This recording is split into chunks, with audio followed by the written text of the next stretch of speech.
So is section 1 of our mind. It has as its inherent qualities: first, to give light, that is cognize; second, to move or flicker with the incoming coded impulses and the decoded thoughts.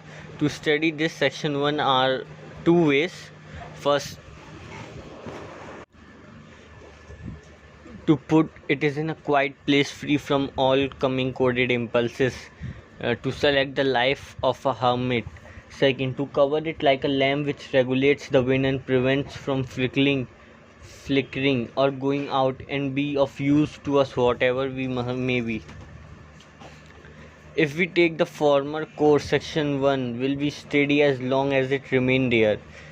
If it were to remain there for a thousandth year, and if brought out into the open world, it will be subjected to all the reactions of the incoming encoded impulses and decoded thoughts. Section 1 cannot form a habit even in that millennium to be steady, for it is not its inherent nature to be steady. The sheltered life is useless, however steady the mind there could be. For life there is a restricted. If we take the other course, section 1 will be steadier and useful in the life of the world. For section 1 is now more merely section 1. It has developed contact with section 2, has become like a lantern whose inherent quality is steadiness. The corrective methods, the disinfection chamber, the three-step rhythmic breathing, the change of habits of sleep, food, drink, etc. form the lantern. Can we concentrate, and how best to do this? We have noted that impulses imping on a brain in the respective spots or centers at the rate of 12 per each plus beats, and after decoding natural selectivity and rejection, the decoded rates drops to 12 per each pulse beat. Science will certainly be able to verify this with sensitive instrument. These 12 decoded thoughts for each plus beat creates a kind of internal traffic. These 12 decoded thoughts for each plus beat start of internal messages and communication between the centers of section 1. This heavy traffic keeps the nerves congested like a city roads at peak traffic hours. There is also crossing and an important traffic junction. The traffic jam is enormous at a certain periods and at certain places. Such internal condition creates certain pathological conditions. Take sedatives or pills or drugs does no good, through apparently this seems to reduce the pains attendant of such traffic jams. Should we study well such symptoms, or we shall know from the traffic the pattern or the trend of our thoughts? There are hundreds and thousands of such patterns, and we add to them each day and hour, and these we play back on the mental tape recorder from time to time. We play these patterns at different speed, and like gears we can adjust to different speeds through, unlike our gears, not to any speed. 12 thoughts per each plus beat is a high rate indeed. But such is the rate in an average person. How can we reduce this rate? What are the methods? It is very common for people to say, I spend 1 hour each morning in concentration, or I meditate each morning for 1 hour. We do not understand that what actually mean.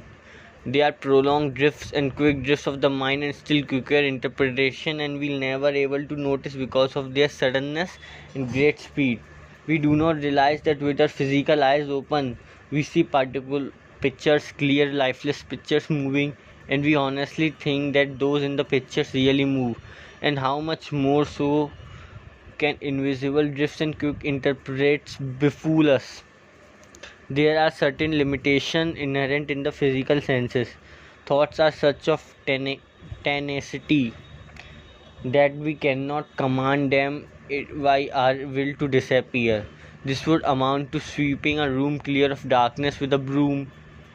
If we ever actually try to command thoughts by our will, the result will be similar to the story of the King Canute and his attempts to run the tide. We have noted the sorry state of the eye-centered due to the use of will in the absence of right methods of issuing command.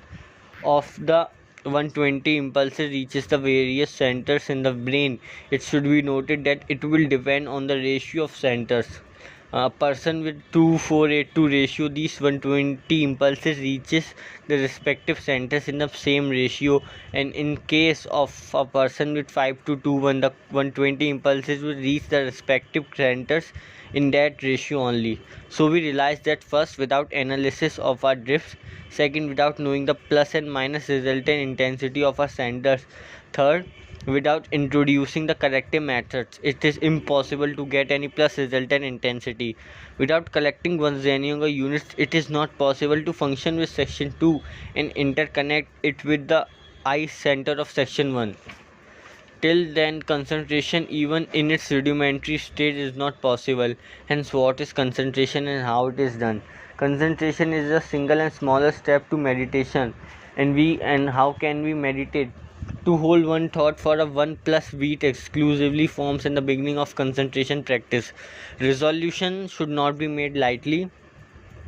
For every time we fail, we become weaker and accumulate minus resultant intensity from the traffic between the four centers, and added to this the traffic of the intuitive center, we get 15 major junctions.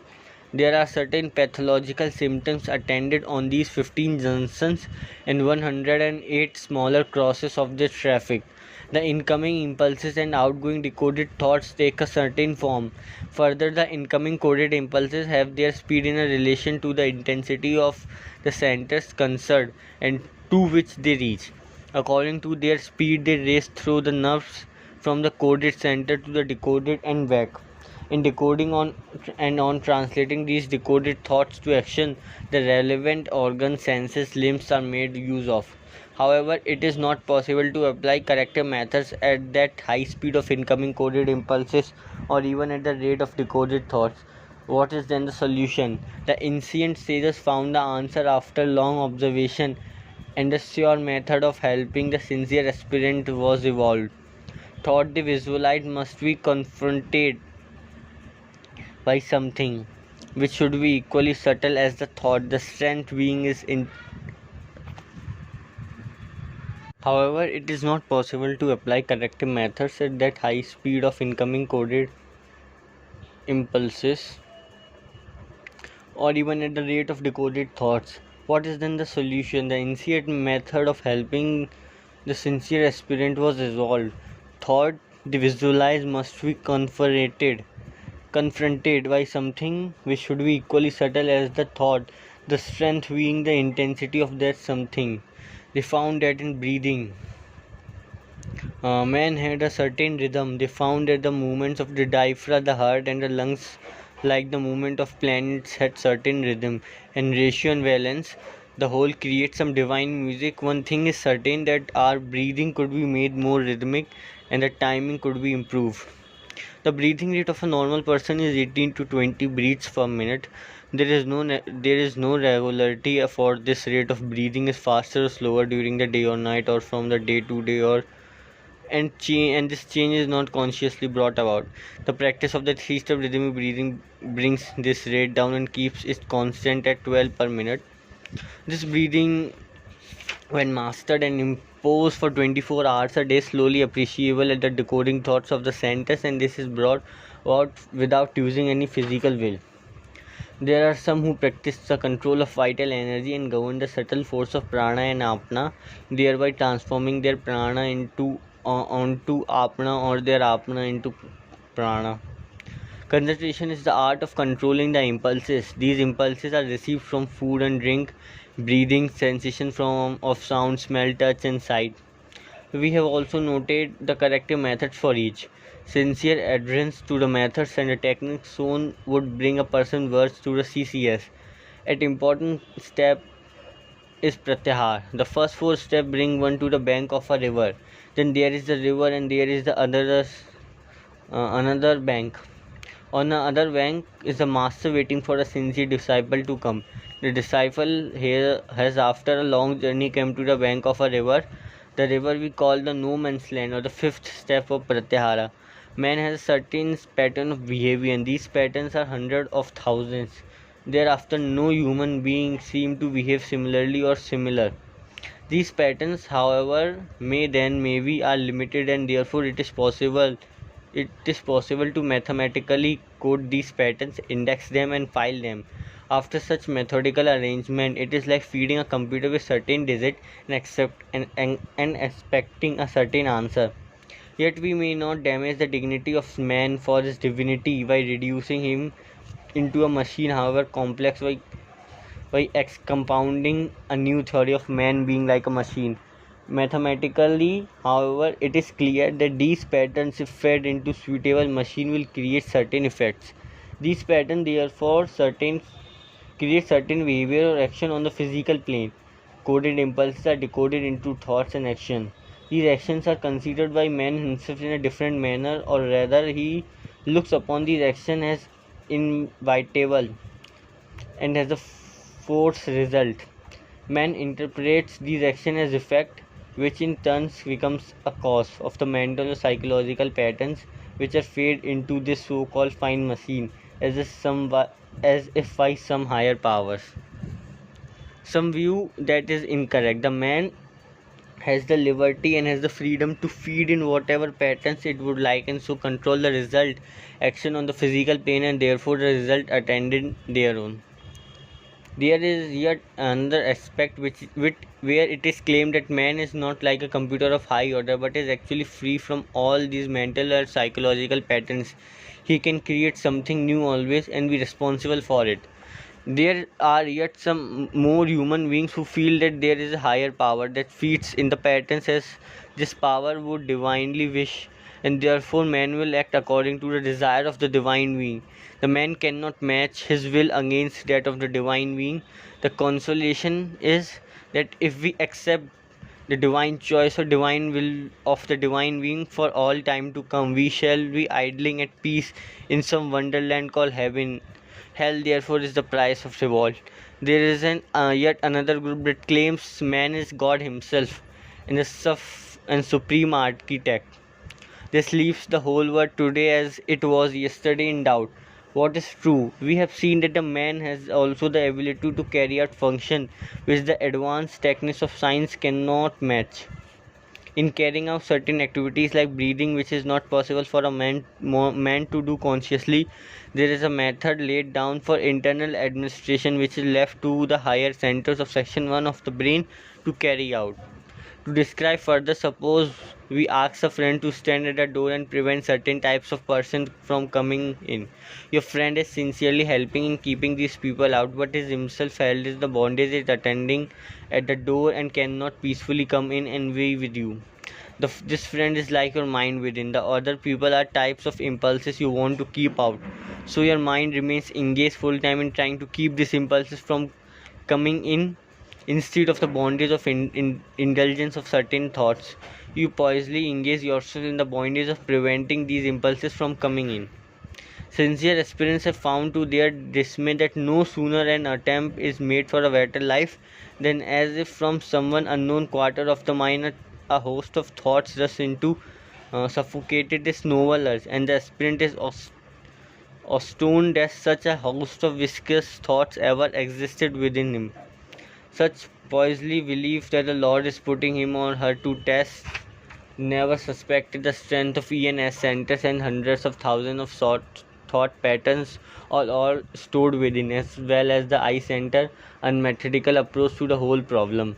Taking refuge in repeating a mantra or holy name or visualizing a holy face might not always help in carrying out our daily life, for our mind cannot properly dwell upon both the subjects simultaneously, and no sooner is the mind left to handle the worldly life than it plays its own tricks with a vengeance.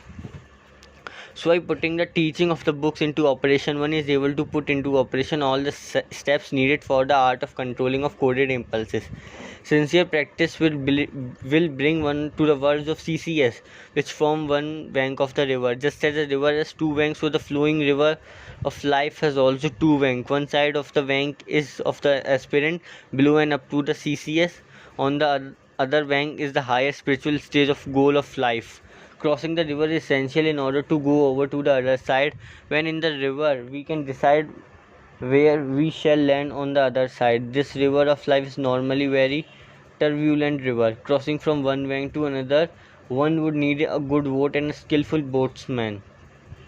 We do not normally carry a boat on our hand in expecting of having to cross a river, but on coming to a river we need most search for a boatsman with a boat.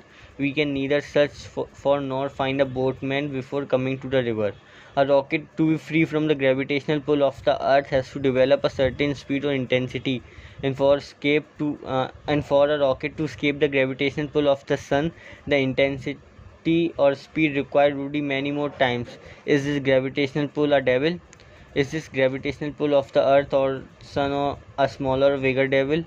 Is the inherent gravitational pull of the flow of life is devil? Is such gravitational pull in an ordinary aspirant and in a Christ or Buddha is a smaller or bigger devil? Even supposing it is a devil, how is it that till this time, till the day we decide to pull off, we did not realize that it was a devil, for it would amount to saying that America does not exist till Columbus discovered it. The inherent pull of the flow of life is a force that counters our efforts to be free from it, and very naturally so. We have for a long time have been friendly and in line with some flow of life, and now that we have decided to break off, naturally the parting hurts, and there is even a natural tendency to hold on. This can happen between any two living beings, the bond of long association. The advanced sons of men are past this no man's land and are high upon the other side. They have already overcome the gravitational pull, but let us say are still satellites of the sun. They realize their new bondage and now seek release from that. The pull is however far too intense, but these wonderful demigods are equal to the task. In figurative language, this pull from outside is mighty devil with great powers, and the things he can offer or the weapons with which he can oppose are tempting and awful from our point of view. The no man's land of Pratyahara is the state where an aspirant has to add 2 plus zenyoga units to the 2 already accumulated. Pratyahara is therefore a stage sufficiently long for sincere aspirant who can continue with the methods till his rhythmic breathing is perfected. The decoded thoughts keep rates on diminishing till it reaches 100 plus beats for decoding one coded impulse. The ground is prepared for the next and a very important stage of dharana, dhyana and samadhi. That is the proper use of section 2 of the mind, which is now developed completely. This is done of course under guidance of a teacher, which the aspirant is sure to find on coming to the verge of that CCS. On the stage of Pratyahara occurs the twofold change. The stage of concentration is reached, or the stage where for 1000 plus beats one coded impulse is decoded and held exclusively. This means that the normal energy normally wasted in decoding 12,000 thoughts is preserved, in the intensity of that one decoding resultant is multiplied by 12,000. This makes it possible to create intense plus resultant intensity for every 1000 plus beats. This charges the whole body, and the important reaction resulting from such intense charging is the separating of the cellular, molecular and the molecular bodies, the physical or purely cellular body from higher molecular body. Second, the intensity is high enough to break away from the inherent pull of the flow of life. To reach this stage and be able to separate these body and to be able function in them separately, therefore it is important work of this stage of Pratyahara. For this is very important stage, a master arrives to guidance the sincere aspirant if he has practiced all that has been shown regularly. If he should be lucky enough to find an avatar as his master, he need in fact be compelled to do nothing at all, for in this case all worry is superfluous.